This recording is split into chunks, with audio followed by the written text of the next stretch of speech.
যাকে তাসবিহ দেওয়া হয়, যার সঙ্গে মুসাব্বা বিহির ভিতরে বিষয়টা বেশি থাকে মুসাব্বার তুলনায়। যেমন জায়েদ বাঘের মতো, এখানে বাঘের ভিতর শক্তিটা বেশি জায়েদের তুলনায়, কিন্তু জায়েদের শক্তি অনেক বেশি, সেটা তুলনা করার জন্য বাঘের সঙ্গে তুলনা করা হয়েছে। এইবারে আমরা আয়াতের দিকে লক্ষ্য করি। আল্লাহ বলছেন ওয়ালাইসা যাকারু কাল উনসা, পুরুষ নয় মেয়ের মতো। তার মানে মেয়েরা হচ্ছেন অনেক ঊর্ধ্বে। এই আয়াত থেকে আমরা বুঝলাম যে আল্লাহ সুবহানাহু ওয়া তাআলা মহিলাদেরকে কত গুরুত্ব আরোপ করেছেন। মহিলাদের বিষয় কোরআনে বহু বিষয় আছে, আমি সব বিষয়গুলো আলোচনা করব না। কয়েকজন মহিলাদের বীরত্বের কথা, তাদের আল্লাহর প্রতি ঈমান আস্থার কথা উল্লেখ করেছেন গুরুত্ব সহকারে। তার মধ্যে একজন হচ্ছেন ফেরাউনের স্ত্রী। আল্লাহ তাআলা কোরআনে তুলনা করেছেন, অদরাবাল্লাহু মাসালাল লিল্লাযীনা আমানু ইমরাআতা ফিরআউন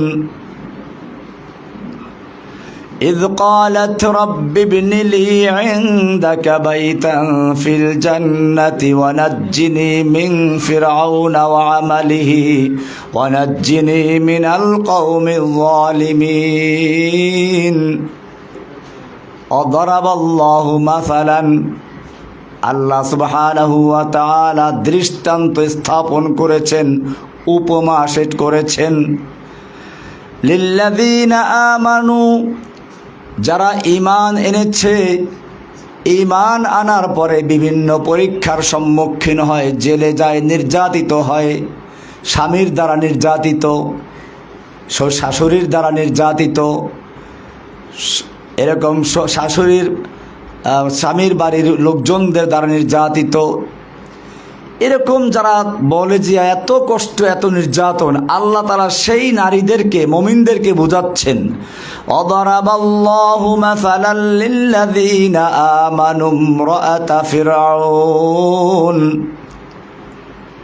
মুমিনদের জন্য, মুমিন নারী পুরুষদের জন্য ইমরাতে ফিরআউনকে দৃষ্টান্ত স্বরূপ পেশ করা হচ্ছে। إذ قالت رب ابن لي عندك بيتا في الجنة, যখন সে বলেছিল, হে আমার রব, তুমি আমার জন্য তোমার নিকটে জান্নাতে একটা ঘর তৈরি করে দাও। তোমার নিকটে, ইনদাকা তোমার কাছে, বাইতান ফিল জান্নাহ জান্নাতের মধ্যে তোমার কাছে একটা ঘর তৈরি করে দাও। আল্লাহু আকবার, কি সুন্দর দোয়াটাই করেছেন। কেমনে এই দোয়াটা করলেন? এই দোয়া কেন করলেন তিনি? ফেরাউন সম্পর্কে আপনারা জানেন, ফেরাউনের অনেক চরিত্র আছে। কোরআনের সূরা কাসাসের শুরুতে আল্লাহ সুবহানাহু ওয়া তাআলা ফেরাউনের চরিত্র সুন্দরভাবে তুলে ধরেছেন। এছাড়া কোরআনের বহু জায়গায় ফেরাউনকে নিয়ে আলোচনা করেছেন। তো এইখানে আল্লাহ সুবহানাহু ওয়া তাআলা ফেরাউনকে নিয়ে বিস্তারিত আলোচনা করেছেন। সূরা কাসাস কত নম্বর সূরা যেন?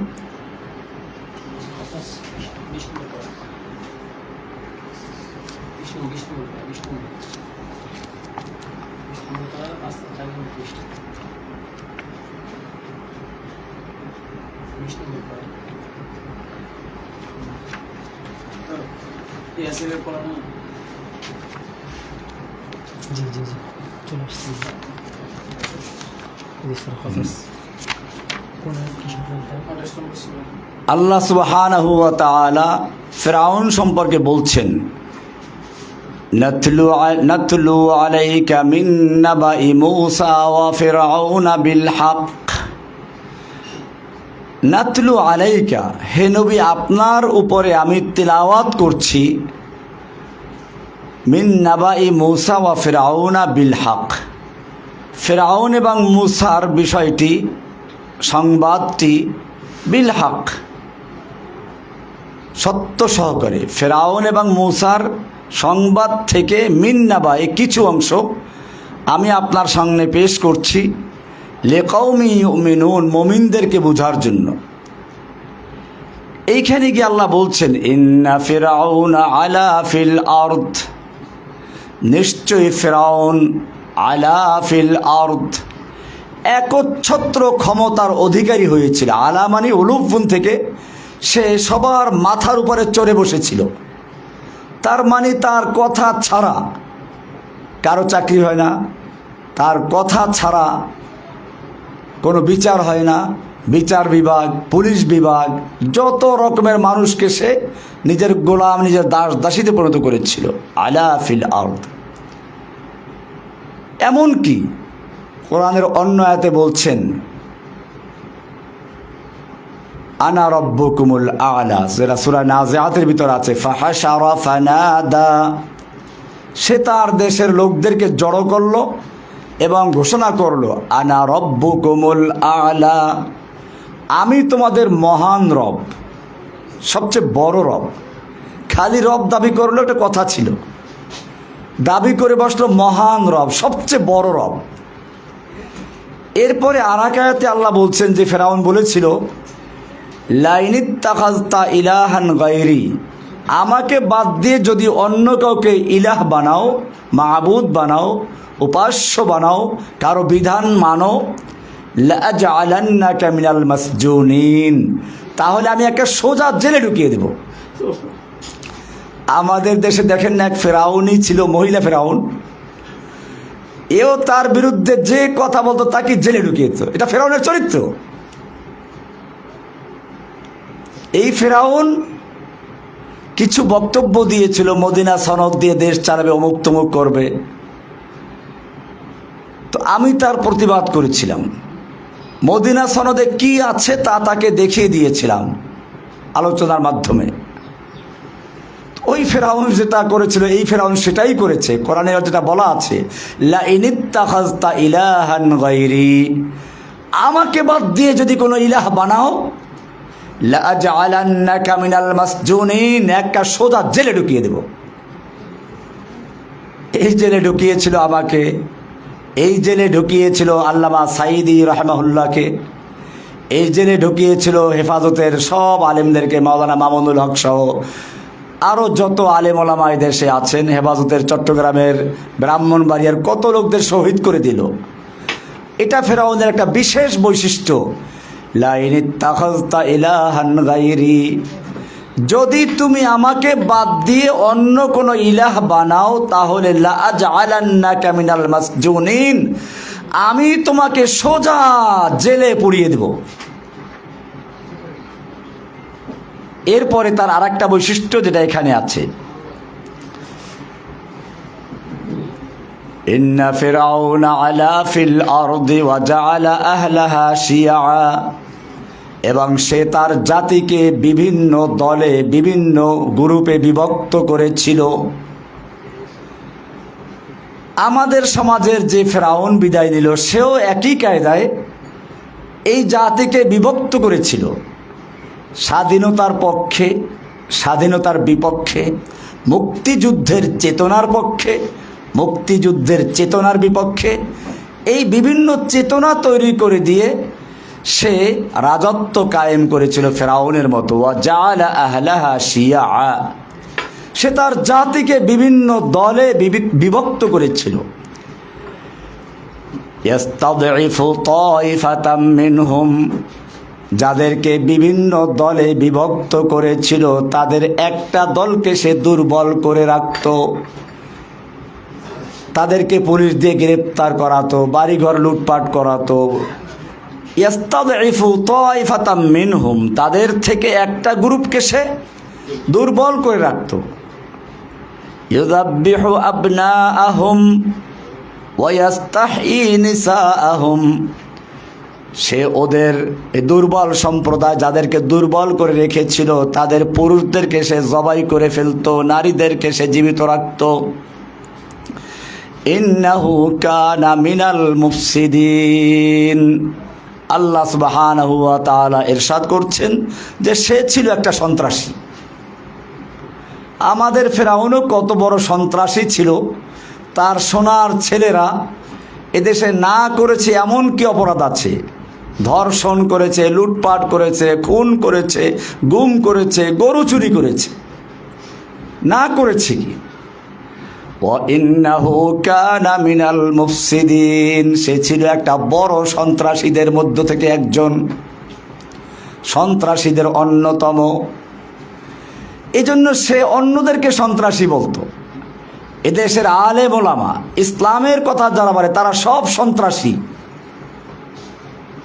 এজন্য সে বিভিন্ন অজুহাত দেখিয়ে দেশের ইসলাম প্রিয় কোরআনের যারা কথা বলতো এদেরকে সন্ত্রাস বিরোধী আইনে মামলা দিয়ে সব সন্ত্রাসী বানিয়ে জেলে ঢুকিয়ে দিয়েছিল।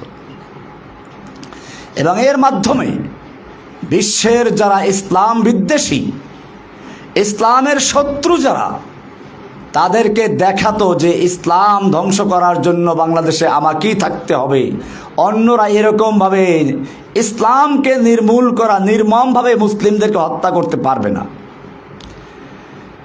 আর এ কারণেই সে এই জঙ্গি নাটক সাজিয়ে এতদিন পর্যন্ত ব্যবসা করে এসেছে।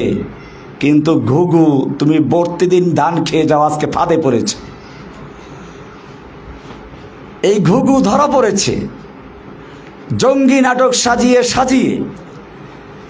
এই 1.5 যুগ পর্যন্ত সে ক্ষমতা পাকাপোক্ত করতে পেরেছিল, কিন্তু শেষ সময় এসে এদেশের বলতে বলতে যখন তার জিহ্বাটা লম্বা হয়ে গেছে, এক সময় সে দেশের ছাত্র জনতা এবং সবাইকে সে রাজাকার বলে দিয়ে দিল। পতন যদি আসে এভাবেই আসে। চিংড়ি মাছ, আমার মা বোনরা ভালোই বুঝবেন, চিংড়ি মাছ যখন পানিতে সাঁতার কাটে, সামনে যখন হাঁটে তখন একটু একটু করে হাঁটে, আস্তে আস্তে হাঁটে। কিন্তু সামনে যদি কোনো বাধা পড়ে তো সে পিছন থেকে এক লাফে, 10 মিনিটে যা গেছে সে এক লাফে পিছনে তার চেয়ে বেশি যায়। তার মানে চিংড়ি মাছ সামনে যা আগায় তার চেয়ে পিছনে আগায় বেশি। কারণটা কি? আমার মা বোনরা আপনারা ভালো বুঝতে পারবেন। চিংড়ি মাছের মাথায় পায়খানা থাকে। চিংড়ি মাছের মাথায় কি থাকে? দেখবেন যে চিংড়ি মাছের মাথায় মগজ আর পায়খানা কাছাকাছি থাকে। যেহেতু ওর মাথায় থাকে পায়খানা, এ কারণে সামনে যা আগায় তার চেয়ে পিছনে আগায় বেশি। আমাদের হাঁচু আপার মাথায় পায়খানা ঢুকেছিল। এই হাঁচু আপা কুফফারদেরকে খুশি করার জন্য, ইসলামের শত্রুদেরকে খুশি করার জন্য এদেশের হক্কানি ওলামায়ে কেরাম, মুফাসসিরে কোরআন, কোরআনের পাখিদেরকে এক এক করে জেলে ঢুকিয়েছে। আল্লামা সাঈদী সাহেবকে নির্মমভাবে হত্যা করেছে, আমাকে নির্মমভাবে নির্জন কারাগারে অত্যাচার করেছে। এইভাবে কত আলেমদেরকে এখনও তারা কারাগারে জেলে আবদ্ধ করে রেখেছে। আমরা দেখেছি। এর কারণ হচ্ছে তার মাথায় ইসলাম বিদ্বেষের ক্যারা ঢুকেছিল, পোকা ঢুকেছিল, পায়খানা ঢুকেছিল। সেজন্য সে যতটুকু সামনে আগাতো তার চেয়ে বেশি পিছনে আগাতো। এক রাজাকার বলে এমন এক ধাক্কা মেরেছে যে ধাক্কায় তার সব পিছনে ফেলে তাকে একেবারে পালাতে বাধ্য করেছে। মায়েরা আমার, বোনেরা আমার, ফেরাউনের চরিত্র আমি এজন্য বলছি, যেহেতু ইমরাতে ইমরানের আলোচনা কোরআনে গুরুত্ব সহকারে আল্লাহ বয়ান করেছেন। এই সন্ত্রাসী ফেরাউন আমাদের যুগেরও যুগে যুগে ছিল। আল্লাহ তাআলা বলছেন যে ফেরাউনরা একটা সময় পর্যন্ত অত্যাচার করতে পারে, এরপরে ধরা খেয়ে যায়। যেমন আমাদের ফেরাউন এক কথা বলে শুধু বলছে যে মুক্তিযোদ্ধার নাতিরা চাকরি পাবে না, চাকরি পাবে রাজাকারের নাতিপুতিরা। সে এক কথায় গোটা জাতিকে রাজাকার বানিয়ে দিল।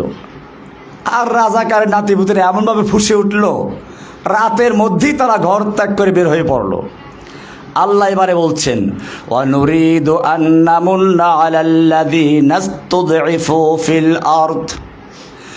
আল্লাহ রাব্বুল আলামিন বলেন, অনুরিদু আন্নামুন্না আলাল্লাযীনা ইসতুদঈফু ফিল আরদি, যাদেরকে পৃথিবীতে দুর্বল করে রাখা হয়েছিল, আমি ইচ্ছে পোষণ করলাম তাদের প্রতি দয়া করতে, অনুগ্রহ করতে। ওয়া নাজআলাহুম আইম্মাহ, এবং তাদেরকে আমি নেতা বানাবার ইচ্ছে করলাম। ওয়া নাজআলাহুম আইম্মাতান, আইম্মা ইমাম বানিয়ে দিব। ওয়া নাজআলাহুমুল ওয়ারিসিন, এবং তাদেরকে সেই পৃথিবীর ওয়ারাসাত দান করব, মালিক বানিয়ে দিব। ওয়া নুমাক্কিনা লাহুম ফিল আরদি, এবং তাদেরকে জমিনের তামকিন করে দিব, শক্তিশালী করে দিব, তাদের ক্ষমতা দান করব। ওয়া নুরিয়া ফিরআউনা ওয়া হামানা ওয়া জুনুদাহুমা, এবং আমি দেখিয়ে দেব ফিরআউনকে, হামানকে এবং তাদের সৈনিকদেরকে, মিনহুম মা কানু ইয়াহযারুন, তারা যেটা ভয় করত সেটা তাদেরকে দেখিয়ে দিব। ফিরআউন হাঁচু আপা, হামান কাউয়া আপা, না কাউয়া আপা তো না, কাউয়া কাদের, অজুনুদাহুমা, এবং তার পুলিশ বাহিনী, অজুনুদাহুমা।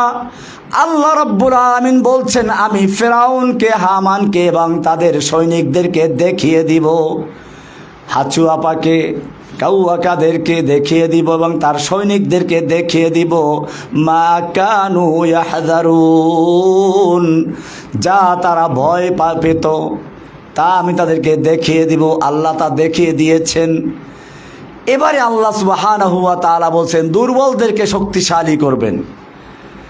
এই ফিরআউন যে নিজেকে আল্লাহ দাবি করেছিল, এই আল্লাহ মানে আসমানের আল্লাহ না, অনেকে ভুল মনে করে। ফিরআউনও আবার আল্লাহ মানত।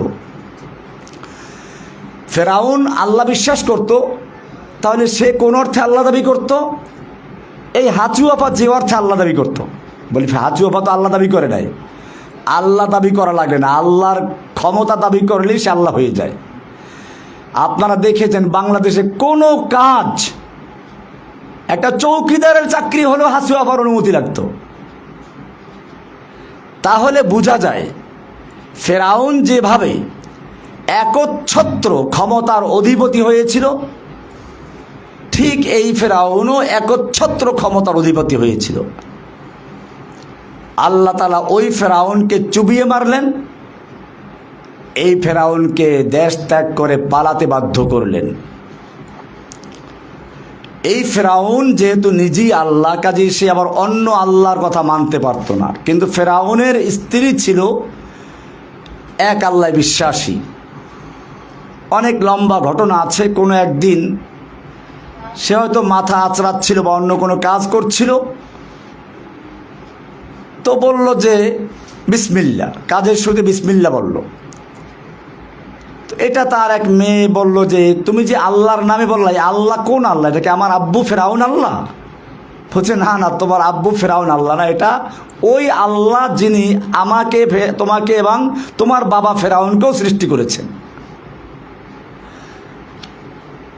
বলে তাহলে আমি আব্বুকে বলে দেই। যাই হোক, অনেক ঘটনার পরে শেষ পর্যন্ত ফিরআউন জানতে পারলো। এরপরে ফিরআউনের নির্যাতন শুরু হলো। শেষ পর্যন্ত আপনারা জানেন, এক এক করে তার বাচ্চাগুলোকে ফুটন্ত কড়াইয়ের ভিতরে ফুটন্ত তেলে বাচ্চাগুলোকে ছেড়ে দেওয়া হলো। সর্বশেষ যখন ছোট বাচ্চাটাকে ছেড়ে দেওয়া হলো, তখন সে কাঁদতে লাগলো। ওই সময় ছোট বাচ্চাটা, দুধের বাচ্চা, বলতে আম্মু তুমি কাঁদছো কেন, চলে আসো, এটা কোনো শাস্তির জায়গা না, এটা জান্নাতের জায়গা, এটা আল্লাহ তাআলা গুলবাগিচা করে দিয়েছেন। সুবহানাল্লাহ। এখানেই বলতেছেন ইমরাতে ফিরআউনের কথাটা। আল্লাহ তাআলা বলছেন, ইয ক্বালাত, যখন সেই ফিরআউনের স্ত্রী ইমরাতে ফিরআউন বলল, রব্বি বিনিলি ইনদাকা বাইতান ফিল জান্নাহ। ও রব্বুল আলামিন, ফিরআউন সে নিজেকে ইলাহ দাবি করছে, রব দাবি করছে, তাকে যে অমান্য করছে, তার উপরে নির্যাতন করছে, জুলুম করছে, অত্যাচার করছে, জেলে পুড়িয়ে মারছে। ও আমার রব, রব্বি বিনিলি ইনদাকা বাইতান ফিল জান্নাহ, তুমি আমার জন্য তোমার কাছে জান্নাতে একটা ঘর বানিয়ে দাও, তোমার কাছে। কি সুন্দর দাও, তোমার কাছে, যেন আমি জান্নাতে বসেও তোমার কাছে থাকতে পারি। মা বোনদের এখান থেকে শিক্ষা নিতে হবে, দুনিয়ার অত্যাচার জুলুম, স্বামীর বাড়ি গেলে বিশেষ করে শাশুড়িরা, আমি আবার শাশুড়িদেরকে দোষ দিচ্ছি না, তাদের ব্যাপারে আমি বলতেছি পরে, সাধারণত চিন্তা করে আমার এই ছেলের মালিক বোধহয় এই পুত্রবধূ হয়ে গেছে, আমি এখন আর মালিক নই। এই কারণে তার ভিতরে সামান্য ঈর্ষা আসতেই পারে। আমার বোনদের উচিত হবে এই জিনিসটা বুঝতে না দেওয়া, বরং স্বামী যাতে করে আরও তার মায়ের খেদমত বেশি করে, এবং এই যে আমার বোন পুত্রবধূ হয়ে গেল, তিনিও তার এমন খেদমত করবেন, এমনভাবে তাকে আচার ব্যবহারে আবার খুশি করবেন যাতে সে ওইটা বলতে না পারে। তো যত কষ্টই আসুক, তারপরেও যে স্বামী সব ভালো হয় তা না, কিছু স্বামী এমনি অত্যাচার করে। ফেরাউন ওরকমই একজন ছিল, তাকে দিয়ে উদাহরণ দিচ্ছেন যে এরকম স্বামী যদি পড়ে তাহলে কি করবে? আল্লাহর কাছে প্রথমে দোয়া করবে, রব্বি বিনিলি ইনদাকা বাইতান ফিল জান্নাতি ওয়ানাজ্জিনি মিন ফিরআউনা ওয়া আমালিহি। আমাকে ফেরাউন এবং তার কাজ থেকে, আমল থেকে নাজাত দাও, মুক্তি দাও। ওয়ানাজ্জিনি মিনাল কওমিজ যালিমিন, জালিম কওমদের থেকে আমাকে মুক্তি দান করো। এরপরে এই সূরায় আত-তাহরীমের শেষের 2 আয়াত 11 এবং 12 নম্বর আয়াত। 12 নম্বর আয়াত আল্লাহ বলছেন মারিয়াম সম্পর্কে, ওয়া মারিয়াম ইবনাতা ইমরান, ইমরানের মেয়ে মারিয়াম, তাকে উদাহরণ দিচ্ছেন, আল্লাতী আহসানাত ফারজাহা, যিনি তার লজ্জাস্থানকে হেফাজত করেছিলেন। এটা একটা বিশেষ মর্যাদা, যে মেয়ে, যে নারী তার লজ্জাস্থানকে হেফাজত করবে, আল্লাহ তাআলা বলছেন তাকে আমি কি পুরস্কার দিলাম? ফানাফাখনা ফীহি মির রূহিনা, আমি তার ভিতরে আমার রূহের থেকে একটা রূহ ফুঁকে দিলাম। তার মানে বিশেষ রূহ, বাবা ছাড়া একটা রূহ তাকে দান করলাম। ওয়াসাদ্দাকাত বিকালিমাতি রাব্বিহা ওয়া কুতুবি, মারিয়ামের প্রশংসা করছেন আল্লাহ, যে আল্লাহ তাআলা বলছেন যে মারিয়াম তার রবের কালিমাতে বিশ্বাসী ছিল, সত্যায়ন করেছে, বিশ্বাস স্থাপন করেছে। তিনি তার রবের কিতাবকে বিশ্বাস করেছেন। ওয়া কানাত মিনাল কানিতিন, এবং তিনি ছিলেন অল্পতুষ্ট, বিনয়ী, আনুগত্যশীল। এখানে নারীদের কয়েকটা চরিত্রকে আল্লাহ তাআলা তুলে ধরেছেন, যেগুলো আপনারা ইতিমধ্যে বুঝেছেন। সুতরাং যে নারী এই বৈশিষ্ট্যগুলো অর্জন করবেন, আল্লাহ তাআলা তাকে সেরকম সন্তান দান করবেন। ফানাফাখনা মিন রূহিনা, এখানে আল্লাহ তাআলা বুঝাচ্ছেন যে সকল নারীরা নিজের সম্ভ্রম, নিজের ইজ্জত সম্মান রক্ষা করে চলবে, আল্লাহ তাকে এরকম মারিয়ামের মতো নেক সন্তান দান করবেন। এ কারণে আজকের মা বোনদের খেয়াল রাখতে হবে, আল্লাহ সুবহানাহু ওয়া তাআলা যে দ্বীন ইসলাম দান করেছেন তার মধ্যে নারীদেরকে স্থান দিয়েছেন, মর্যাদা আসন দিয়েছেন। নারী তার 3 স্তর। হয়তো সে মেয়ে হলে পরে আল্লাহ রাসূল সাল্লাল্লাহু আলাইহি ওয়াসাল্লাম বলছেন যার 3টা মেয়ে হলো তার জন্য জান্নাত। এরকমভাবে সাহাবী তারপরে আরও প্রশ্ন করেছেন। মেয়ে 2য় স্তরে হয় স্ত্রী, 3য় স্তরে হয় মা। প্রত্যেকটা আলাদা আলাদা জায়গা আছে, সম্মানের জায়গা আছে। অনেক সময় আমাদের নারী জাতকে খেপানোর জন্য পশ্চিমা চিন্তাধারায় যারা বড় হয়েছে, শিক্ষিত হয়েছে, তারা প্রশ্ন ছুড়ে দেয়, নারীদেরকে আল্লাহ তাআলা ঠকিয়েছেন। একটা ছেলে যে সম্পদ পায়, বাবার সম্পদ, একটা মেয়ে তার অর্ধেক সম্পদ পায়। এটা নারীদেরকে ঠকিয়েছে। না বোঝার কারণে এই প্রশ্ন, মা বোনদেরকে বলবো আপনারাই এই প্রশ্নের উত্তর দিয়ে দিবেন। নারীদেরকে আল্লাহ তাআলা ঠকান নাই। মনে করুন আপনার বাবার 2টো সন্তান, একটা ছেলে একটা মেয়ে, 3 লক্ষ টাকা রেখে সে মারা গেল। কোরআনের ভাগ অনুযায়ী 3 লক্ষ টাকার থেকে 2 লক্ষ টাকা পাবে ছেলে, 1 লক্ষ পাবে মেয়ে। এবারে দুজনের বিয়ের সময় হয়ে গেল, ছেলেটা বিয়ে করলো, 1 লক্ষ টাকা দিল স্ত্রীকে মোহর, তার আছে কত এখন? 1 লক্ষ টাকা আছে। স্ত্রী ঘরে আসলো, এখন স্ত্রীর কাপড় চোপড়, খানা পিনা, থাকা সব কিছুর দায়িত্ব কার? স্বামীর, ওই ছেলের। সে তো 1 লাখ টাকা আছে এখন, আর 1 লাখ টাকা স্ত্রীকে দিয়েছে। এই 1 লাখ টাকা স্ত্রী এখানে খরচ করার দায়িত্ব বহন করে না, তার খরচ বহন করবে স্বামী। তাহলে স্বামীর থেকে সে 1 লাখ টাকা পাইল, ওটা বহাল আছে, আর বাবার থেকে আর 1 লাখ পাইল। মনে করুন মেয়েটার বিয়ে হয়ে গেল, এখন মেয়েটা বাবার থেকে 1 লাখ টাকা পেয়েছিল, সে বিয়ে হলো, মোহর পাইল 1 লাখ টাকা, 2 লাখ টাকা হয়ে গেল। এরপরে সে স্বামীর ঘরে থাকে, খাওয়া দাওয়া সব স্বামীর হোটেলে, তার কোনো খরচ নাই, তাহলে তার 2 লাখ টাকা বহাল রয়ে গেল। এরপরে এখন যদি ওই 2 লাখ টাকার মালিক যে মহিলা, 1 লাখ টাকার মালিক ভাইয়ের কাছে আসে, এই মেহমানদারির খরচ কার? মেয়ের না বা ছেলের? এরপরে এই একটা মেয়ে, সে তার যেমন বাবার থেকে সম্পদ পেয়েছে, স্বামীর সম্পদের ভাগ পাবে। সে শুধু 1 লাখ টাকা মোহর পেয়ে ক্ষান্ত না, স্বামীর সন্তানের ভাগ পাবে, সন্তানের সম্পদের ভাগ পাবে। এইভাবে দেখা যায় যে একজন মেয়ে কয়েক দিক থেকে সম্পদ পায়। তাহলে এই যে কথাটা বলা হচ্ছে ইসলাম নারীদেরকে ঠকিয়েছে, এটা ওরা না জানার কারণে বলে। কর্মস্থল ভিন্ন জিনিস। হ্যাঁ, কোরআনে মেয়েদের সম্পর্কে বলেছে, ওয়ালা তাবাররাজনা তাবাররুজাল জাহিলিয়াতিল উলা, তোরা জাহিলি যুগের মেয়েদের মতো প্রকাশ্যে চলাফেরা করো না। এখানে কিন্তু বলা হয় না যে একেবারে তারা চলাফেরা করতেই পারবে না। ওরা অভিযোগ করে যে নারীদেরকে ইসলাম 4 দেয়ালে আবদ্ধ করে দিয়েছে। না, 4 দেয়ালে আবদ্ধ করে নাই। আল্লাহ নবীর যুগেও তো মেয়েরা আল্লাহ নবীর কাছে আসতো, প্রশ্ন করত, আল্লাহর নবী সাল্লাল্লাহু আলাইহি ওয়াসাল্লাম তাদেরকে উত্তর দিতেন। তাহলে 4 দেয়ালে আবদ্ধ করলো কোথায়? সুতরাং আপনাদের বড় দায়িত্ব হচ্ছে নারীদের সমাজে ইসলামের সৌন্দর্যগুলো তুলে ধরা, এবং সবচেয়ে বড় দায়িত্ব হচ্ছে একজন মা সন্তানের জন্য প্রথম পাঠশালা।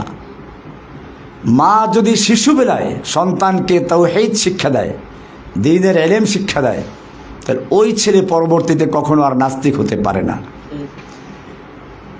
ছোটবেলায় আপনি যদি সাঁতার শিখে থাকেন, এরপরে পানিতে পড়ে যান, মরার ভয় থাকে না।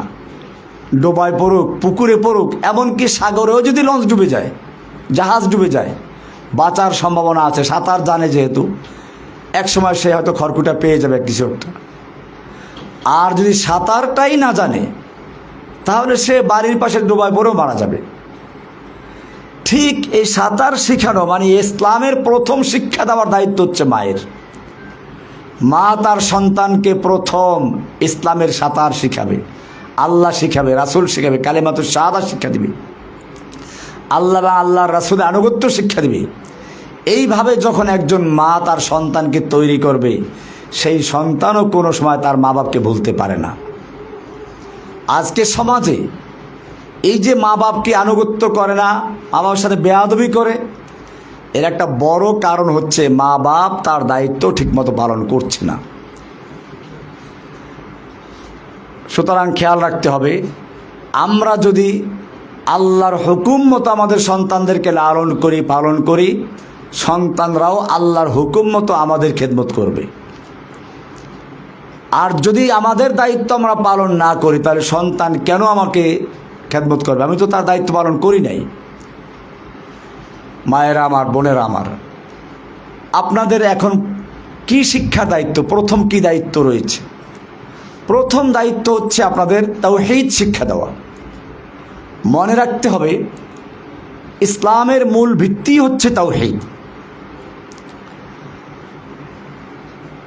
আল্লাহর রাসূল সাল্লাল্লাহু আলাইহি সাল্লাম একটা তাঁবুর সঙ্গে তুলনা করেছেন ইসলামের বেনাগুলোকে। নামাজ, রোজা, হজ, জাকাত, ঈমান, এর উপর ইসলামের ভিত্তি স্থাপন করা হয়েছে, বেনা রাখা হয়েছে। কেন? মূলত মানুষ, একজন মানুষ হচ্ছে একটা ছোট্ট পৃথিবী। খুব খেয়াল করে জিনিসটা শুনবে, আমি একটা ভূমিকা পেশ করবো, তারপরে মূল কথা আসবো আবার। পৃথিবীর মৌলিক উপাদান হচ্ছে চারটি: আগুন, পানি, মাটি, বাতাস। আর এই প্রত্যেকটা জিনিসের এক একটা রোগ আছে। আগুনের রোগ হচ্ছে কি, আগুন যদি আপনি নিচেও জ্বালান সে উপরে উঠবে, তার গতি ঊর্ধ্বে। মানুষের মধ্যে আগুন আছে, সুতরাং মানুষের মধ্যে অহংকার থাকে, আমি বড়, আমি উপরে। এবং শয়তান যে আদমকে সেজদা করে নাই তার কারণ ছিল এটাই, খলাকতানি মিন নারিন ওয়া খলাকতাহু মিন তিন। আমি কেন আদমকে সেজদা করব? তুমি আদমকে সৃষ্টি করেছো মাটি দিয়ে, আমাকে সৃষ্টি করেছো আগুন দিয়ে। আগুনের গতি হলো ঊর্ধ্বে, মাটির গতি নিম্নে। সুতরাং যুক্তির কথা হচ্ছে আগুনের সামনে মাটি নত হবে, মাটির সামনে আগুন নয়। যুক্তিবাদী, প্রথম যুক্তিবাদী হচ্ছে শয়তান। প্রথম যুক্তিবাদীকে আল্লাহর হুকুমের সামনে বিরুদ্ধে যে ব্যক্তি প্রথম যুক্তি পেশ করেছে শয়তান। সুতরাং বোঝা গেল যারা আজকে বলে ইসলাম নারীদেরকে ঠকিয়েছে, যুক্তি পেশ করে, তাদের প্রথম গুরুকে, এরা সব শয়তানের মামা, শয়তানের শিষ্য। তো আমি বলছিলাম যে মানুষের মধ্যে আগুন আছে, আর আগুনের বৈশিষ্ট্য হচ্ছে অহংকার। সেজন্য শয়তানও অহংকারী হয়েছিল, মানুষের মধ্যে অহংকার আছে। আল্লাহ সুবহানাহু ওয়া তাআলা এই অহংকার রোগের চিকিৎসার জন্য দান করেছেন সালাত, নামাজ। নামাজে আমরা যখন দাঁড়াই প্রথমে কানে হাত দিই, এরপরে বুকে হাত বাঁধি, এরপর রুকু থেকে মাথা ঝুঁকিয়ে দিই, এরপরে সেজদায় গিয়ে আমরা মাথাটাকে মাটির সঙ্গে মিশিয়ে দিই, যেন প্রমাণ করছি নামাজের মাধ্যমে কি আমি তো মাটির মানুষ। মিনহা খালাকনাকুম ওয়া ফিহা নুঈদুকুম ওয়া মিনহা নুখরিজুকুম তারাতান উখরা। আমি তো মাটির থেকে সৃষ্টি হয়েছি, মাটির সঙ্গে মিশে যাব, মাটির থেকে আবার আমাকে উঠতে হবে। আমার কিসের অহংকার, কিসের গৌরব? এইভাবে যখন একটা মানুষ নিজেকে মাটির সঙ্গে বিলীন করে দেয়, মাটির সঙ্গে নিজেকে মিশিয়ে দেয়, নিজেকে মাটির মানুষ রূপে প্রমাণ করে, আর এভাবেই যখন সে হয়, তখন তার মাধ্যমে অহংকার রোগ দূর হয়ে যায় এবং সে সত্যিকার মানুষে রূপান্তরিত হয়ে যায়। मिटा दो अपनी हस्ती को अगर कुछ मर्तबा चाहो, मिटा दो अपनी हस्ती को अगर कुछ मर्तबा चाहो, कि दाना खाक में मिलकर गुले गुलजार होता है। তুমি যদি সত্যিকার অর্থে নিজেকে বড় বানাতে চাও, উঁচু বানাতে চাও, তাহলে সালাতের মাধ্যমে নিজেকে মাটির সঙ্গে বিলীন করে দাও, নিজের আমিত্বকে, নিজের গৌরবকে, অহংকারকে মিটিয়ে দাও। দেখবে তুমি সত্যিকার মানুষ হবে, তোমার থেকে সন্তানগুলো সেরকম সত্যিকার মানুষ হবে। আগুনের চিকিৎসা হলো কি? সালাত। মানুষের মধ্যে আর একটা মৌলিক উপাদান হচ্ছে মাটি। মাটিরও একটা বিশেষ বৈশিষ্ট্য আছে। মাটির উপরে যে আপনি কিছু রেখে দেন, কয়েকদিন পরে পাবেন না, ভিতরে নিয়ে গেছে, কৃপণ, কুক্ষিগত করে সব। সে যা পাবে তা লুকিয়ে ফেলবে, কাউকে কিছু সে দিতে চাবে না। মানুষের মধ্যে মাটি আছে, এদের মানুষ কৃপণ হয়, যা পাবো সব আমার আমার। হাদিসেও আসছে এটা, ইয়াকুল ইবনু আদম মালি মালি। বনি আদম বলে আমার মাল আমার মাল, আমার বাড়ি আমার গাড়ি, আমার নারী আমার, সব আমার। ওয়া হাল্লাকা ইবনা আদম, ও বনি আদম তুমি কি চিন্তা করেছো তোমার কি জিনিস? ওয়াহাল্লাকা ইল্লা মা আকালতা ফাআফনাইত, তোমার তো খালি ওই জিনিসগুলো বলতে পারো তোমার, যা তুমি খেয়েছো এক রাস্তা দিয়ে আর এক রাস্তায় বের করে দিয়েছো। ওয়ামা লাবিস্তা ফাআবলাইতা, আর তুমি যা পরিধান করেছো এবং পুরাতন করে দিয়েছো তা তোমার কাপড় চোপড় নষ্ট করেছো। ওয়ামা তাসাদ্দাকতা ফাআমদাইত, আর যা তুমি সাদকা করে দান করে আল্লাহর রাস্তায় জমা করেছো তা তোমার। এছাড়া যা কিছু সব মৃত্যুর পরে মালিকানা কার? অরিসদের।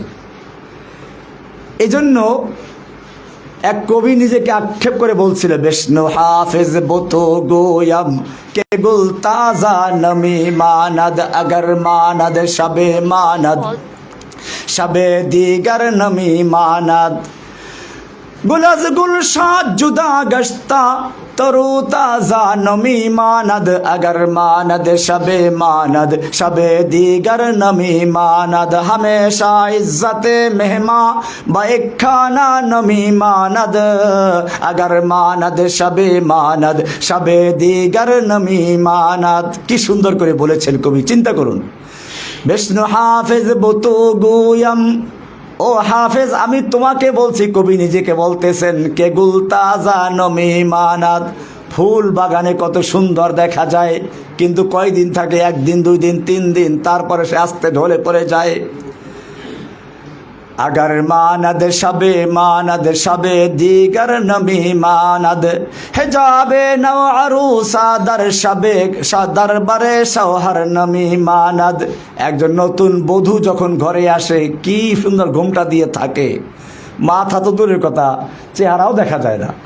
এরপরে আস্তে আস্তে পুরান হয়, শেষ পর্যন্ত চেহারা তো দূরের কথা মাথাটাও খুলে যায়।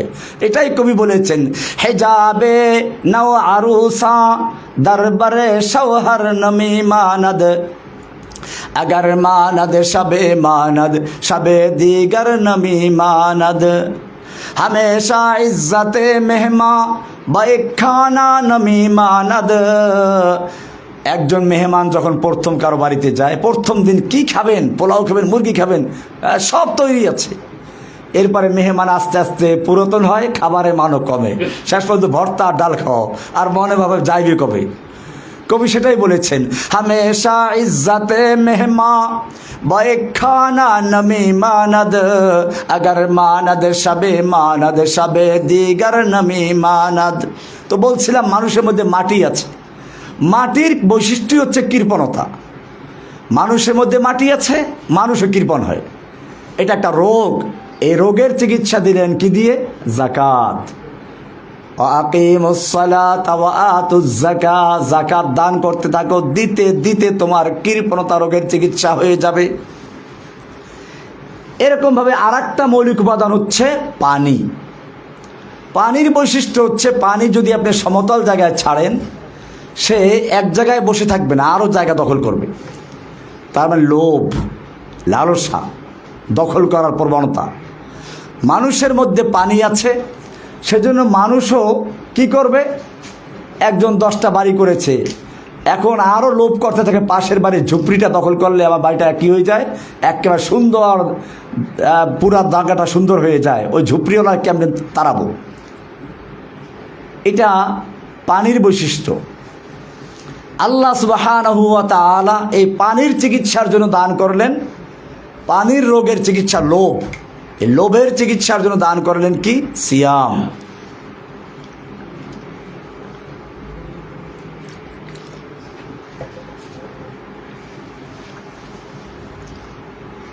সওমের মাধ্যমে, রোজার মাধ্যমে একজন মানুষ সামনে খাবার পায়, পানীয় পায়, স্ত্রী পায়, চাহিদা থাকা সত্ত্বেও সে এগুলো ব্যবহার করতে পারে না। কাকে ভয় করে? কুতিবা আলাইকুমুস সিয়াম কামা কুতিবা আলাল্লাযীনা মিন ক্বাবলিকুম লাআল্লাকুম তাত্তাকুন। এমনিভাবে আর একটা হচ্ছে বাতাস। মৌলিক উপাদান কি? বাতাসের বৈশিষ্ট্য হচ্ছে, বাতাস চায় সব জায়গায় তার অস্তিত্ব বিরাজমান থাকুক, খালি জায়গা পালি ওখানেকে দখল করবে। নামের প্রচার। মানুষের মধ্যে বাতাস আছে, সেজন্য মানুষও চায় যে আমাকে সবাই চিনুক, সবাই জানুক, আমি প্রচারিত হই, সবার মুখে মুখে আমার নামটা আলোচিত হোক। অথচ এটা একটা শিরক, শিরকে খফি। আল্লাহ তাআলা এই নামের জন্য যা করে এটা গ্রহণ করেন না। সেজন্য এই বাতাসের যে রোগ হচ্ছে নামের প্রচার, এটার ঔষধ দান করলেন হজ করো। হজ করতে গেলে সেখানে আমির গরিব ফকির সব একই মাঠে একই কাপড়ে এক জায়গায় থাকে, বিশেষ কার কোনো মর্যাদা নেই। আর বিশেষ মর্যাদা যখন নাই, তার নামের কোনো ব্যাপার থাকে না, সব হাজি সাহেব। এই চারটা রোগের ঔষধ হলো চারটা বিনা। নামাজ কিসের ঔষধ? আগুনের বৈশিষ্ট্য অহংকার, তার রোগের চিকিৎসা হচ্ছে সালাত। মাটির রোগের বৈশিষ্ট্য হচ্ছে কৃপণতা, তার চিকিৎসা হচ্ছে সিয়াম যাকাত। পানির বৈশিষ্ট্য হচ্ছে লোভ, এটার চিকিৎসা হচ্ছে কি? সিয়াম। বাতাসের বৈশিষ্ট্য হচ্ছে নাম প্রচার করা, তার চিকিৎসা হলো হজ। এবারে চারটে খুঁটি পাইলেন, চারটে খুঁটিতে তাবু হবে। এবার মূল খুঁটি হলো কি? এই চারটা নামাজ রোজা হজ যাকাত কাজে আসবে যদি একটা ঠিক থাকে, সেটা হচ্ছে কি? ঈমান। শাহাদাতু আল্লা ইলাহা ইল্লাল্লাহ ওয়া আন্না মুহাম্মাদান রাসূল, দুই সাক্ষী দেওয়া। আশহাদু আল্লা ইলাহা ইল্লাল্লাহ ওয়া আশহাদু আন্না মুহাম্মাদান আবদুহু ওয়া রাসূল, এটা হচ্ছে ঈমান। এইটা হলো মাঝখানের তাবুর খুঁটি। এই খুঁটি যদি থাকে তাহলে আপনার ওই চারটে কাজে লাগবে। আমি এটা গতকালের আলোচনায় বলেছিলাম যে আপনি যদি শূন্য লেখেন কোনো মূল্য নাই, একটা শূন্য কোনো মূল্য না, দুইটা তিনটা চারটা লেখতে লেখতে এখান থেকে আপনার বাড়ি পর্যন্ত শূন্য দিয়ে ভরিয়ে ফেলেন, মূল্য আছে। কিন্তু একটা এক লেখলেন প্রথম, এর ডানে আপনি একটা শূন্য দিলেন, কত হবে? 10। আর এক শূন্য 100, আর এক শূন্য 1000, আর এক শূন্য 10,000, আর এক শূন্য 1,00,000। এখন আপনি শূন্য যত দিবেন একের মূল্য তত বাড়বে। ঠিক তেমনি ভাবে ইসলামের মূল ভিত্তি হচ্ছে তাওহীদ, লা ইলাহা ইল্লাল্লাহ, ঈমান ও আন্না মুহাম্মাদার রাসূলুল্লাহ। এইটা হচ্ছে ঈমান, এটা মাঝখানের খুঁটি। এই দুই সাক্ষী না দেওয়া পর্যন্ত নামাজ রোজা হজ যাকাতের কোনো কাজে আসবে না। আপনাদের মৌলিক দাওয়াত হচ্ছে এই তাওহীদকে প্রতিষ্ঠিত করা। আজকে আমাদের সমাজে মানুষ ইসলামের দাবি করে কিন্তু তাওহীদ বুঝে না। ইসলামের মূল জায়গা এখানেই। নতুবা মক্কার কাফেররাও বিশ্বাস করতে আল্লাহ আছে, কোরআনে স্পষ্ট আছে, মা বোনরা ভালো করে বুঝবেন। আল্লাহ তাআলা মক্কার কাফেরদের সম্পর্কে কোরআনে বলেছেন, ওয়ালা ইন সালতাহুম মান খালাকাহুম, আপনি যদি মক্কার কাফেরদেরকে জিজ্ঞেস করেন কে ওদেরকে সৃষ্টি করেছে, লা ইয়াকুলুন্নাল্লাহ, তারা বলবে সৃষ্টি করেছেন কে? আল্লাহ, অবশ্যই বলবে। ওয়ালা ইন সালতাহুম মান নাযালা মিনাস সামাই মাআন ফাআহইয়া বিহিল আরদা মিন বাদি মাউতিহা, আপনি যদি ওদেরকে জিজ্ঞেস করেন কে আসমান থেকে পানি বর্ষণ করে, সেই পানির মাধ্যমে মৃত্যু জমিনকে তরুতাজা করে ফসল উৎপন্ন করার জন্য আবার জীবিত করে দেন কে? লা ইয়াকুলুন্নাল্লাহ, তারা বলবে সব করেন কে? আল্লাহ। তাহলে বোঝা যায় আমরা যেমন বিশ্বাস করি আসমান জমিনের মালিক আল্লাহ, চন্দ্রের সূর্যের মালিক আল্লাহ, এরকম আমার তোমার সৃষ্টি করার মালিক আল্লাহ, এগুলো মক্কার কাফেররা বিশ্বাস করত। তাহলে গণ্ডগোলটা ছিল কোন জায়গায়? গণ্ডগোলটা ছিল কি আমরা বুঝবো রাসূল সাল্লাল্লাহু আলাইহি ওয়াসাল্লামের প্রথম দাওয়াতের ঘটনা দেখলে পরে। আল্লাহর নবী সাল্লাল্লাহু আলাইহি ওয়াসাল্লাম নবুয়ত প্রাপ্তির পরে 3 বছর পর্যন্ত গোপনে দাওয়াত দিলেন। এরপরে আল্লাহর পক্ষ থেকে নির্দেশ জারি হলো, ফাসদা বিমা তুমার, হে নবী আপনি যা আদিষ্ট হয়েছেন তা প্রকাশ্যে বলুন। আল্লাহর নবী সাল্লাল্লাহু আলাইহি ওয়াসাল্লাম এবারে মক্কার নীতি অনুযায়ী সকালবেলা গিয়ে পাহাড়ে উঠলেন, জোরে ডাক দিলেন, ইয়া সাবাহা ইয়া আলাল কুরাইশ, সকালের বিপদ। এই কথা শুনলে সবাই একাত্র হয়ে যায়, না যেন কোন বিপদ এসেছে। আল্লাহর নবী সাল্লাল্লাহু আলাইহি ওয়াসাল্লাম সে অনুযায়ী যখন ডাক দিলেন, মক্কার নেতারা যখন শুনতে পেল সবাই চলে আসলো। এমনকি যে আসতে পারে নাই সে অন্যকে ভাড়া দিয়ে পাঠিয়ে দিয়েছে, কারণ এক তো সকালবেলার বিপদের ডাক, দ্বিতীয়ত ডাকটা দিয়েছে মোহাম্মদ। যে আমাদের সমাজের সবচেয়ে বিশ্বস্ত, কোনো সময় প্রতারণা করে না, কাউকে ধোঁকা দেয় না, তিনি ডাকছেন। সব জড়ো হয়ে গেল। এবারে আল্লাহর নবী সাল্লাল্লাহু আলাইহি ওয়াসাল্লাম এই কুরাইশের নেতাদেরকে জিজ্ঞেস করলেন, ওহে কুরাইশের নেতৃবৃন্দ, আজকে যদি আমি তোমাদেরকে বলি এই পাহাড়ের অপর প্রান্তে তোমাদের শত্রু ওত পেতে বসে আছে, যেই কোনো মুহূর্তে হামলা করে তছনছ করে দিবে, মক্কাকে ধ্বংস করে দিবে, তোমরা কি বিশ্বাস করবে? মক্কার লোকেরা বলল, অবশ্যই বিশ্বাস করব, কারণ মা জাররাবনাকা কাযিবান কত্তু, আপনাকে আমরা কখনো মিথ্যাবাদী হিসেবে পাই নাই, আপনাকে মিথ্যা বলতে শুনি নাই, মিথ্যা শোনার অভিজ্ঞতা আপনার থেকে আমাদের নাই। এবারে রাসূল সাল্লাল্লাহু আলাইহি সাল্লাম কি বললেন শুনুন। রাসূল সাল্লাল্লাহু আলাইহি সাল্লাম বললেন, ওহে ইয়া আইয়ুহান নাস, এইখানে শুধু মক্কাবাসীদেরকে নয়, গোটা বিশ্ববাসীকে বলছেন, ইয়া আইয়ুহান নাস কুলু লা ইলাহা ইল্লাল্লাহ তুফলিহুন। ও বিশ্ব মানব, বিশ্ববাসী শুনে রেখো, যদি তোমরা একটা কালিমার সাক্ষ্য দাও, লাউ কুলতুম কালিমাতান ওয়াহিদাতান, তোমরা যদি একটা কালিমা, একটা কথা, একটা বাক্য মেনে নাও, তামলিকুনা বিহাল আরব, গোটা আরবের তোমরা মালিক বনে যাবে, ওয়া তাদিনু লাকুমুল আজম, অনারব বিশ্ব তোমাদের দিন গ্রহণ করবে। কয়টা কথা মানতে হবে? একটা কথা, একটা। আবু জাহেল তো খুশি, একটা কথা মেনে নিলে গোটা আরব দেশ আমাদের দখলে চলে আসবে, অন্য বিশ্ব আমাদের নেতৃত্ব মেনে নিবে। আরে মোহাম্মদ তাড়াতাড়ি বলো, একটা কথা 10টা মানবো, বলো কি কথা সে। এবারে দেখুন কি হচ্ছে। আল্লাহর নবী যেই ঘোষণা করে, ইয়া আইয়ুহান নাস কুলু লা ইলাহা ইল্লাল্লাহ, ও আরব বিশ্ব, ও গোটা বিশ্ববাসী শুনে রেখো, সেই একটা কথা আর কিছু নয়, সে কথা হচ্ছে লা ইলাহা ইল্লাল্লাহ বলো। সঙ্গে সঙ্গে আবু লাহাব খেপে গেল, নবীর আপন চাচা। আবু জাহেল খেপে গেল। আবু জাহেল কিন্তু আপন চাচা নয়, এটা ভুল কথা, গ্রামের চাচা, এলাকার চাচা। আপন চাচা হচ্ছে আবু তালেব। আবু তালেব খেপে গেল, আবু লাহাব খেপে গেল, আবু জাহাল খেপে গেল, মক্কার তারা সব তছনছ করে দিল।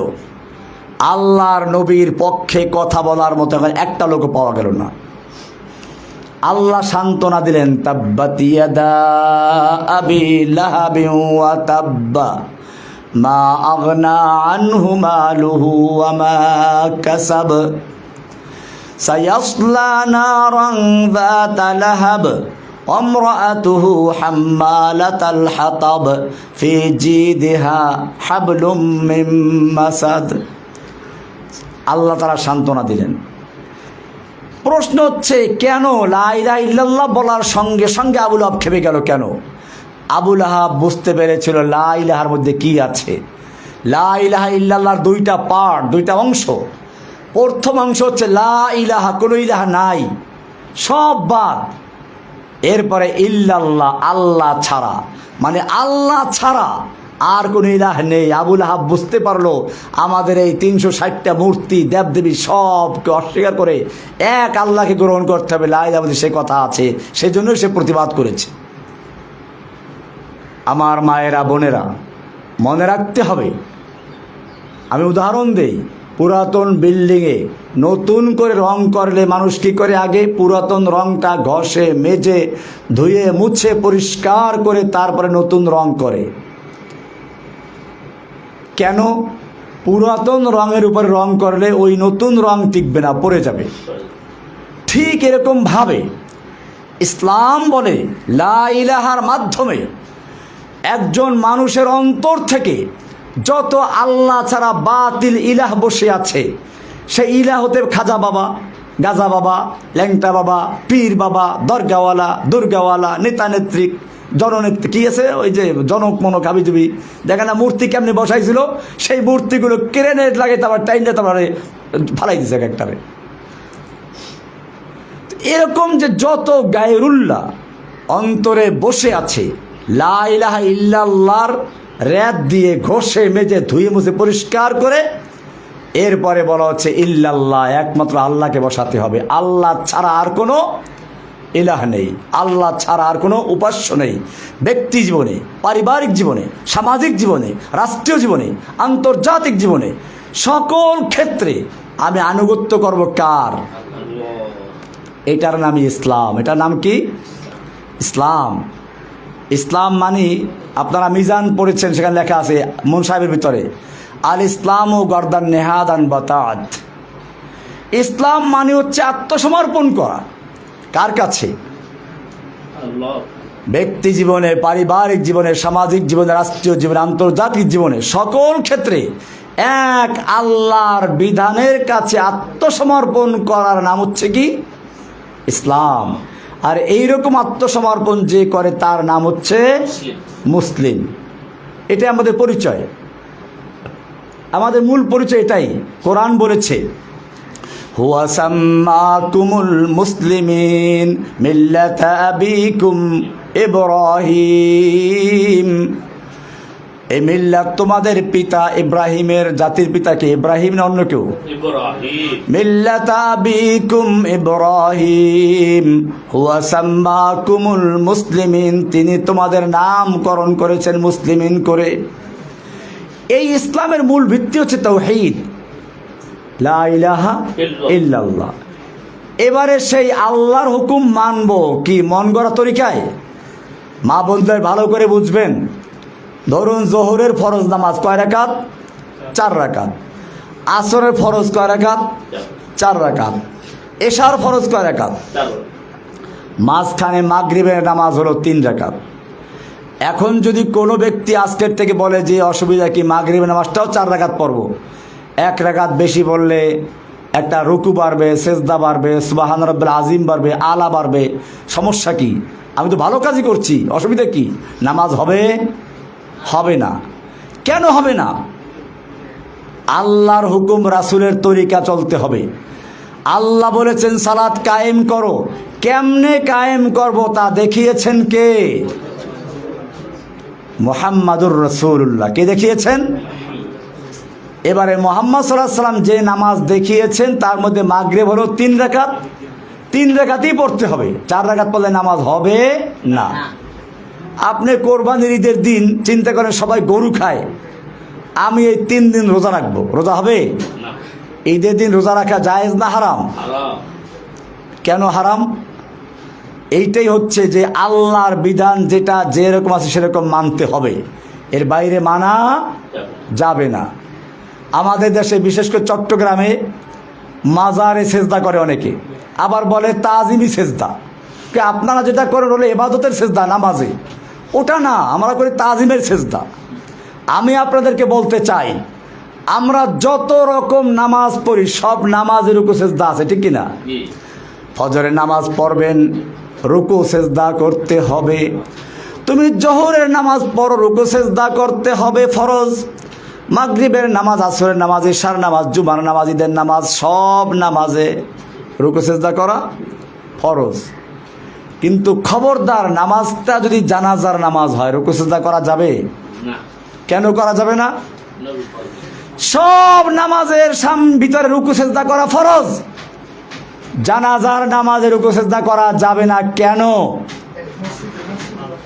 কারণ হচ্ছে এই জানাজার নামাজের সামনে একটা লাশ আছে, লাশ। এখন আপনি যত ভালো উদ্দেশ্যে আল্লাহর জন্য সেজদা করেন, ওই পীর ফকির বলবে কি, এই তো বুজুর্গকে সেজদা করা হলো, তাজিমের সেজদা। আল্লাহ রাব্বুল আলামিন চাইলেন যে প্রয়োজনে আমার সেজদা বাতিল করে দিলাম, তবু যেন মানুষ বিভ্রান্ত না হয়।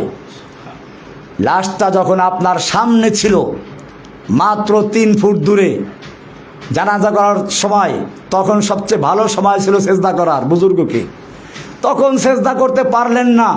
লাশটা যখন মাটির ভিতরে চলে গেল, তখন কোন বিবেক সেজদা করার জন্য পারমিশন দিল? মাটির ভিতরে চলে গেল, বাস আসলো, হোগলা আসলো, তারপর সেজদা করতেছে। সুতরাং বোঝা গেল কবরে সেজদা করা জায়েজ না হারাম? কোনো প্রকার সেজদা জায়েজ নেই। সুতরাং আমাদের মনে রাখতে হবে আমরা আল্লাহর হুকুম মানব কার তরিকায়? রাসূল সাল্লাল্লাহু আলাইহি ওয়াসাল্লামের দেখানোর তরিকা, এটাই হচ্ছে ইসলাম। এটাই হচ্ছে আল্লাহর হুকুম পাবো কোরআনে, রাসূলের তরিকা পাবো কোথায়? হাদিসে। কোরআন এবং হাদিসের মাধ্যমে আমরা শিখবো আমাদের দিন।